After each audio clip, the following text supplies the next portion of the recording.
हजरत अबू सालेह मूसा जंगी रहमतुल्लाह अलैह एक परहेजगार इंसान थे। वो एक दरिया के किनारे रहते थे। जवानी में मजदूरी करके गुजर बसर करते, कभी हराम चीज नहीं खाते थे। हमेशा अल्लाह की रजा के लिए इबादत करते और सीधे रास्ते पर कायम रहते थे। अचानक एक दिन वो बीमार पड़ गए। एक तरफ पेट की भूख और दूसरी तरफ बीमारी ने उन्हें परेशान कर दिया। दरअसल ये अल्लाह ताला की तरफ से एक आजमाइश थी। एक दिन हजरत अबू सालेह मूसा जंगी रहमतुल्लाह अलैह काम के लिए निकले। चलते चलते वो एक दरिया के किनारे पहुंचे। कई दिनों के भूखे होने की वजह से वो भूख और प्यास से निढाल थे, इसलिए वो वहीं आराम करने लगे। कुछ देर बाद जब वो पानी पीने के लिए दरिया के किनारे गए तो अचानक देखा कि न जाने कहां से एक सेब दरिया के बहाव में बहता हुआ आ रहा है। ये देखकर अबू सालेह मूसा रहमतुल्लाह अलैह ने वो सेब उठा लिया। भूख की शिद्दत इतनी बढ़ चुकी थी कि सोचने समझने की फुर्सत न मिली। भूखे होने के बावजूद उन्होंने वो सेब खा लिया और पेट भर कर पानी पिया। फिर अल्लाह का शुक्र अदा किया। लेकिन अचानक याद आया कि ये सेब तो मेरा नहीं है, ये किसी नामालूम शख्स का है। बगैर इजाजत खा लेना तो चोरी हुआ। उन्होंने दिल में कहा, या अल्लाह, मैंने भूख के मारे ये सेब खा लिया है, ना जाने ये किसका है। अब मेरा क्या होगा? कयामत के दिन में क्या जवाब दूंगा? मुझे तो उस शख्स से माफी मांगनी होगी। ये सोचकर उनके दिल में सख्त बेचैनी पैदा हो गई। वो अकेले अकेले कहते जा रहे थे, किसी ना किसी तरह इस सेब के मालिक को ढूंढ निकालूंगा और उससे माफी मांगूंगा। अगर मुमकिन हुआ तो उसकी कीमत भी अदा करूंगा। फिर वो सेब के दरख्त के मालिक को तलाश करने निकले। जिधर से सेब बहता हुआ आया था उसके मुखालिफ सिमत दरिया के किनारे किनारे चलने लगे। चलते चलते काफी रास्ता तय किया। आखिरकार दूर देखा कि चंद लोग खड़े हैं। उनके पास गए और पूछा, क्या आप बता सकते हैं दरिया के किनारे जो सेब का बाग है उसका मालिक कौन है? उन्होंने कहा, वो शख्स यहाँ से कुछ दूर रहता है, आगे जाओगे तो उसका घर देख लोगे। हजरत अबू सालेह मूसा जंगी रहमतुल्लाह अलैह फिर चल पड़े। कुछ दूर जाने के बाद दरिया के किनारे एक सेब का दरख्त देखा। वहाँ एक आदमी बैठा था। अबू सालेह मूसा रहमतुल्लाह अलैह ने उसे सलाम किया और पूछा, क्या ये दरख्त आपका है? उसने कहा, नहीं, मैं इसका मालिक नहीं। आगे जो घर नजर आ रहा है वहाँ इस दरख्त का मालिक रहता है। आप चाहें तो उससे मुलाकात कर सकते हैं। फिर हजरत अबू सालेह मूसा रहमतुल्लाह अलैह वहाँ से सीधे उस घर की तरफ रवाना हुए। करीब जाकर सलाम किया और पुकारा, क्या घर में कोई है? इतने में एक शख्स बाहर आया और बोला, क्या बात है, मुझे क्यों बुला रहे हो और आप कौन हैं? मैं तो आपको पहचान न सका। हजरत मूसा जंगी रहमतुल्लाह अलैह ने कहा, क्या आप इस सेब के दरख्त के मालिक हैं? उसने कहा, जी हाँ, मैं ही इसका मालिक हूँ। तब हजरत अबू सालेह मूसा जंगी रहमतुल्लाह अलैह निहायत इज्जी के साथ बोले, आप मुझे माफ कर दीजिए। वो शख्स बोला, आप में कौन सा जुल्म किया है? किस बात की माफी? मैं तो कुछ समझा नहीं। हजरत मूसा जंगी रहमतुल्लाह अलैह ने कहा, कई दिन के भूखे होने की वजह से मैंने भूख की शिद्दत में आपके दरख्त का एक सेब खा लिया है। क्योंकि ये दरख्त आपका है और मैंने आपसे इजाजत नहीं ली, इसलिए आपसे माफी मांगने आया हूँ। ये सुनकर वो शख्स गौर से उन्हें देखने लगा और दिल में कहने लगा, कितना दियानतदार इंसान है कि सिर्फ एक सेब के लिए इतनी दूर से चलकर माफी मांगने आ गया। मैंने अपनी जिंदगी में बहुत से लोग देखे हैं, लेकिन ऐसा सच्चा और शरीफ आदमी कभी नहीं देखा। फिर उसने कहा, मैं तुम्हें मुआफ कर सकता हूँ, लेकिन एक शर्त पर। हजरत अबू सालेह मूसा रहमतुल्लाह अलैह ने कहा, मैं हर सजा बर्दाश्त करने के लिए तैयार हूँ। आप जो कहेंगे मैं वही करूँगा। उसने हल्की सी मुस्कुराहट के साथ कहा, चंद साल तक मेरे इस सेब के बाग में तुम्हें मजदूरी करना होगा। जब तक मैं मुआफ ना करूं तुम्हें यहीं रहना होगा। हजरत अबू सालेह रहमतुल्लाह अलैह ने कहा, मैंने चूंकि गलती की है और अल्लाह के हुजूर मुझे जवाब देना है, इसलिए जब तक मुआफ ना हो जाऊं मैं आपकी ये शर्त कबूल करता हूं। फिर अगले दिन से वो सेब के बाग में काम करने लगे। दिन पर दिन गुजरते गए। दरख्त के मालिक को उनके अखलाक और किरदार ने हैरान कर दिया। वो तन्हाई में कहने लगा, या अल्लाह, ना जाने ये लड़का कौन है। ऐसा शरीफ, नेक और दियानतदार शख्स मैंने कभी नहीं देखा। सिर्फ एक सेब खाने के लिए जो सालों मजदूरी करने में आर न समझे, वो यकीनन अल्लाह से डरने वाला है। वो सिर्फ दुनिया की नहीं बल्कि आखिरत की भी फिक्र करता था। ये कहने के बाद वो वहां से चला गया। इस तरह कई साल गुजर गए। एक दिन हजरत अबू सालेह मूसा रहमतुल्लाह अलैह उसके पास आए और कहा, अब आप मुझे रुखसत करें, मुझे मुआफ कर दें, मेरा घर वापस जाने का वक्त आ गया है। तब उस सेब के दरख्त के मालिक ने कहा, मैं तुम्हें मुआफ तो कर सकता हूं, लेकिन एक और शर्त है। अगर ये शर्त पूरी ना कर सको तो मुआफी मेरे लिए मुमकिन नहीं। हजरत अबू सालेह मूसा रहमतुल्लाह अलैह ने कहा, آپ کی دوسری شرط کیا ہے؟ اس شخص نے کہا, میری ایک جوان شادی کے لائق بیٹی ہے, تمہیں اس سے نکاح کرنا ہوگا, تبھی میں معاف کر سکوں گا. ابو صالح موسیٰ رحمۃ اللہ علیہ نے کہا, اگر نکاح کے بعد آپ معاف کر دیں تو میں شادی کے لیے تیار ہوں. اس شخص نے کہا, اچھے سے سوچ لو, میری یہ بیٹی گونگی ہے, بات نہیں کر سکتی, یہ اندھی ہے, دیکھ نہیں سکتی, اور یہ لنگڑی ہے, کیا تم پھر بھی اس سے نکاح کرو گے؟ حضرت ابو صالح موسیٰ رحمۃ اللہ علیہ نے جواب دیا, اگر آپ نے اب مجھے معاف نہ کیا تو قیامت کے دن میں کیا جواب دوں گا؟ میں آپ کی شرط منظور کرتا ہوں. پھر ان کا نکاح کر دیا گیا. سب سے پہلے جب حضرت ابو صالح موسیٰ رحمۃ اللہ علیہ کمرے میں داخل ہوئے اور سلام کیا تو دوسری طرف سے جواب آیا. یہ آواز سن کر وہ حیران رہ گئے اور سوچنے لگے, یہ لڑکی تو بول نہیں سکتی, پھر سلام کا جواب کیسے دیا؟ وہ کمرے سے نکل کر سسر کے پاس آئے اور کہا, آپ نے کہا تھا آپ کی بیٹی گونگی ہے, تو پھر اس نے سلام کا جواب کیسے دیا؟ آپ نے تو میرے ساتھ خلاف وعدہ کیا. اس نے کہا, ہاں میں نے کہا تھا کہ میری بیٹی گونگی ہے, اس کا مطلب یہ ہے کہ اس نے بچپن سے آج تک کسی غیر مرد سے بات نہیں کی, اس لیے وہ گونگی ہے. میں نے کہا تھا کہ وہ اندھی ہے, اس لیے کہ اس نے کبھی کسی غیر مرد کو دیکھا ہی نہیں, اس لیے وہ اندھی ہے. میں نے کہا تھا کہ وہ لنگڑی ہے, اس لیے کہ اس نے کبھی گھر سے باہر قدم نہیں رکھا, ہمیشہ گھر کے اندر ہی رہتی ہے اور اللہ کی عبادت میں مصروف رہتی ہے. میں اللہ سے دعا کرتا ہوں کہ تم دونوں سکون اور خوشی کے ساتھ زندگی گزارو. یہ سن کر حضرت ابو صالح موسیٰ رحمۃ اللہ علیہ خاموش ہو گئے. پھر کمرے میں گئے اور دیکھا کہ ایک نہایت حسین, پارسا اور اللہ والی عورت بیٹھی ہے. انہوں نے کہا, اے اللہ, تو نے مجھے دنیا کی سب سے بڑی دولت عطا فرمائی ہے, ایک پرہیزگار نیک بیوی. پھر دونوں خوشی اور سکون سے رہنے لگے. کچھ سال یوں ہی گزر گئے.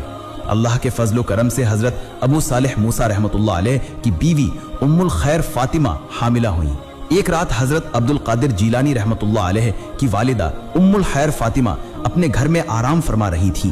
گہری رات میں خواب میں دیکھا کہ حضرت آدم علیہ السلام کی زوجہ حضرت حوا علیہ السلام ان کے پاس آئیں اور کہا, اے فاطمہ, تم دنیا کی خوش نصیب عورتوں میں سے ایک ہو.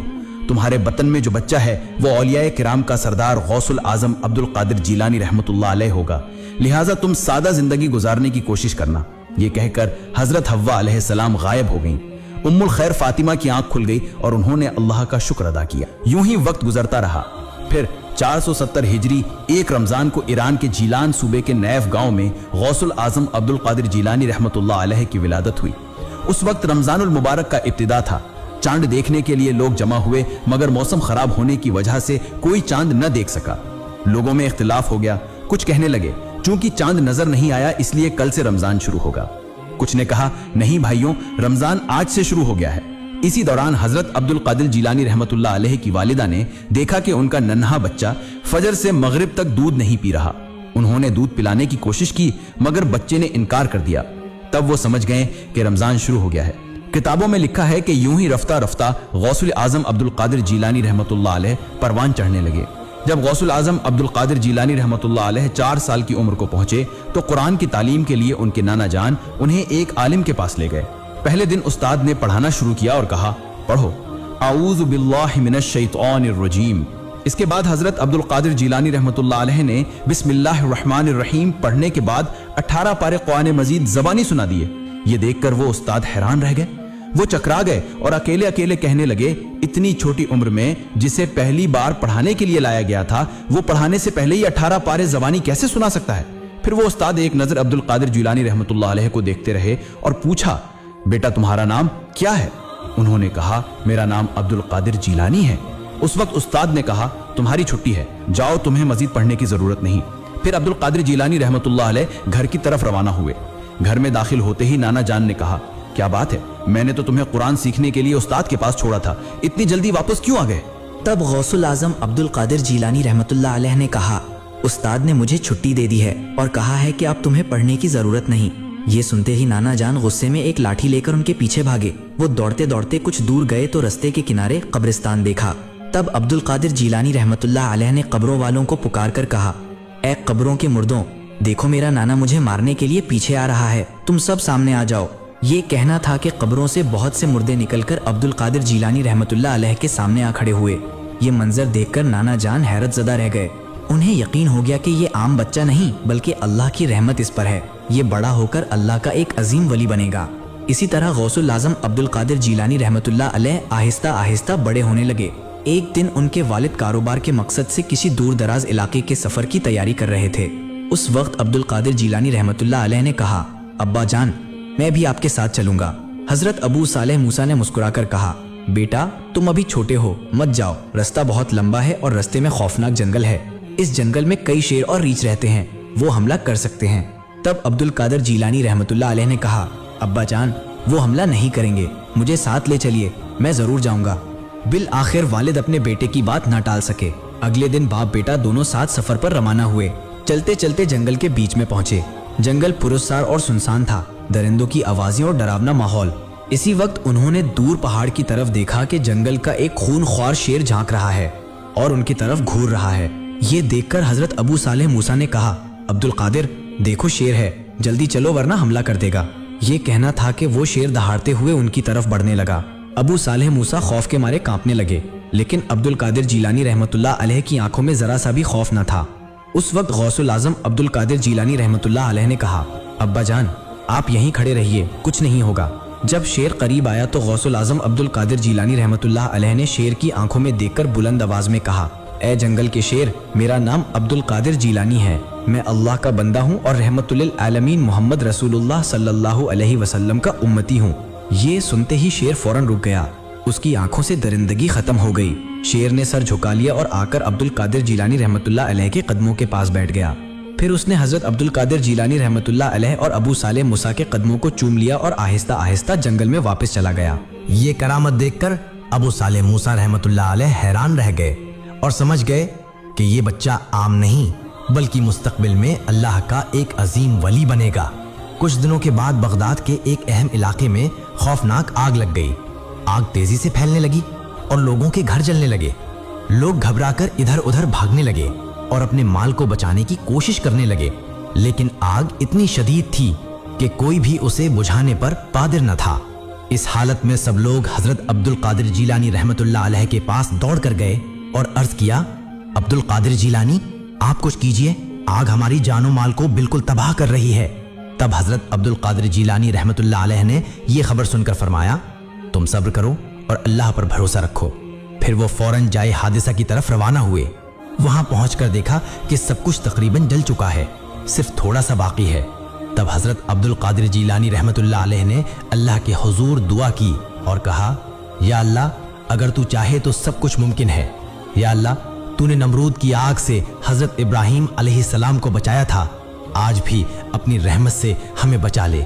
ये कहकर आग को हुक्म दिया, ए आग, रुक जा, अल्लाह के हुक्म से अब तू किसी को नुकसान नहीं पहुंचा सकती। उनके ये कहते ही आग रफ्ता रफ्ता बुझने लगी। लोग अपनी आंखों से देखने लगे कि आग रुक गई है और शोले मुकम्मल तौर पर बुझ गए हैं। ये देखकर सब हैरत ज़दा रह गए। इस मोजिज़े को देखकर जो लोग गैर मुस्लिम थे वो हजरत अब्दुल कादिर जीलानी रहमतुल्लाह अलैह के हाथ पर मुरीद हो गए और अल्लाह पर कामिल ईमान ले आए। यूं ही अब्दुल कादिर जीलानी रहमतुल्लाह अलैह बचपन से बड़े हुए और अल्लाह के वली बन गए। वो हमेशा अल्लाह की इबादत में मशगूल रहते थे। एक दिन गौसुल आजम अब्दुल कादिर जीलानी रहमतुल्लाह अलैह गहरे जंगल की एक सुनसान जगह पर अल्लाह की इबादत कर रहे थे। इसी वक्त एक अजीब और खौफनाक शक्ल का आदमी नुमाया हुआ। ये देखकर आप रहमतुल्लाह अलैह हैरान हो गए और सोचने लगे कि इस सुनसान जंगल में इंसान का कोई निशान नहीं, ये कैसा शख्स आ गया।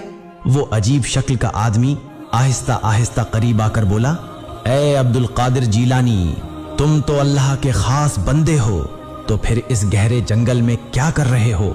हजरत अब्दुल कादिर जीलानी रहमतुल्लाह अलैह ने फरमाया, तुमने मेरा नाम कैसे जाना और मुझसे तुम्हारा क्या काम है।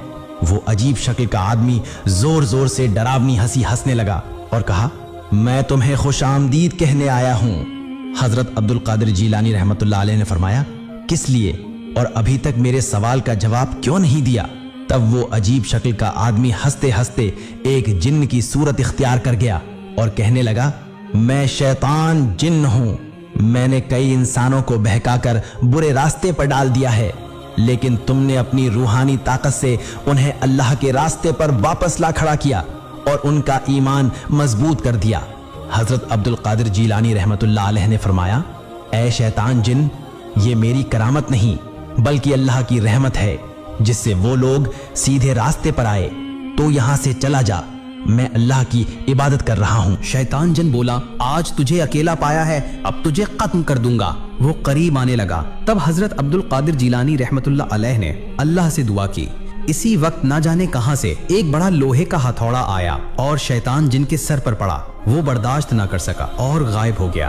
फिर हजरत अब्दुल कादिर जीलानी रहमतुल्लाह अलैह उस जगह से दूसरी जगह गए और अल्लाह की इबादत में मशगूल हो गए। उधर वो शैतान जिन अपने बादशाह के पास गया और कहा, मैं अब्दुल कादिर जीलानी के ईमान के सामने हार गया हूँ। अब अगर तुम चाहते हो कि उसे शिकस्त दो तो तुम्हें जाना होगा। ये सुनकर जिनों का बादशाह सख्त गजबनाक हुआ। फौरन खौफनाक शक्ल इख्तियार करके गहरे जंगल में हजरत अब्दुल कादिर जीलानी रहमतुल्लाह अलैह के पास पहुंच गया। हजरत अब्दुल कादिर जीलानी रहमतुल्लाह अलैह ने फरमाया, ए शैतान, यहाँ से चला जा, मैं अल्लाह की इबादत कर रहा हूँ। लेकिन वो शैतान जिन किसी बात का जवाब दिए बगैर हजरत अब्दुल कादिर जीलानी रहमतुल्लाह अलैह की तरफ आग के गोले फेंकने लगा, मगर उनका कोई नुकसान न कर सका। आग के गोले दरमियान में ही खत्म हो गए। फिर उस शैतान जिन ने अपनी सारी ताकत लगाकर दूसरा हमला करना चाहा। तब हजरत अब्दुल कादिर जीलानी रहमतुल्लाह अलैह ने अल्लाह से दुआ की। दुआ के साथ ही अचानक एक सवार तलवार लेकर घोड़े पर नुमाया हुआ और उस शैतान जिन पर हमला करने लगा। ये देखकर वो शैतान जिन डर के मारे दोबारा गायब हो गया। इसी वक्त वो सवार भी गायब हो गया। हजरत अब्दुल कादिर जीलानी रहमतुल्लाह अलैह समझ गए कि ये दरअसल अल्लाह की मदद थी। फिर आप रहमतुल्लाह अलैह उस जगह से निकलकर एक और सुनसान मकाम पर तशरीफ ले गए और वहां कुरान की तिलावत शुरू कर दी। इसी रात बारिश शुरू हो गई। बारिश के दौरान अचानक एक परसर नूर जाहिर हुआ और गैब से आवाज आई, ए अब्दुल कादिर जीलानी, मैं तेरी इबादत से खुश हूँ। आज से तमाम हराम चीजें तेरे लिए हलाल कर दी गई हैं। अब तुम जो चाहो वो कर सकते हो। तुम्हें अब कभी इबादत करने की जरूरत नहीं। उस वक्त हजरत अब्दुल कादिर जीलानी रहमतुल्लाह अलैह समझ गए कि ये शैतान जन की कारस्तानी है। फौरन अपनी रूहानी कुव्वत के जरिए उस शैतान को कैद कर लिया। तब वो शैतान जिन कहने लगा, ए अब्दुल कादिर जीलानी, तुम अपने ईमान और इल्म की वजह से बच गए, वरना तुम भी गुमराह हो जाते। मैंने इसी तरह साजिश करके अब तक हजारों अल्लाह वालों का ईमान बर्बाद कर दिया है, लेकिन मैं तुम्हारे सामने हार गया। तुम अपनी ताकत के जरिए कामयाब हुए। हजरत अब्दुल कादिर जीलानी रहमतुल्लाह अलैहि ने फरमाया, ए शैतानी जिन, मेरी कोई ताकत नहीं। मैं तो सिर्फ अल्लाह सुब्हानो व तआला की रहमत से महफूज हूँ और उसी के फजल से तुम जैसे शैतानों को शिकस्त दे सका हूँ। इस वाकये के बाद वो वापस आए और अपने मुरीदों के साथ शैतान की उस चाल की बातें करने लगे। उस वक्त मुरीदों ने पूछा, हुजूर, आपने गैब से जो शैतान की बात सुनी, वो कैसे पहचाना कि वो शैतान था? तब हजरत अब्दुल कादिर जीलानी रहमतुल्लाह अलैहि ने फरमाया, अल्लाह सुब्हानहू व तआला कभी हराम को हलाल नहीं करता। दुनिया में जितनी भी हराम चीजें हैं वो सब हमारे लिए नुकसानदेह हैं। अल्लाह सुब्हानहू व तआला अपने बंदों से बेहद मोहब्बत करता है, तो भला वो हमें क्यों ना बचाएगा। इसके अलावा इबादत से रोकने वाला सिर्फ शैतान है और यहीं से मैंने पहचान लिया कि वो शैतान था। गौसुत आजम अब्दुल कादिर जीलानी रहमतुल्लाह अलैहि हक के रहनुमा थे।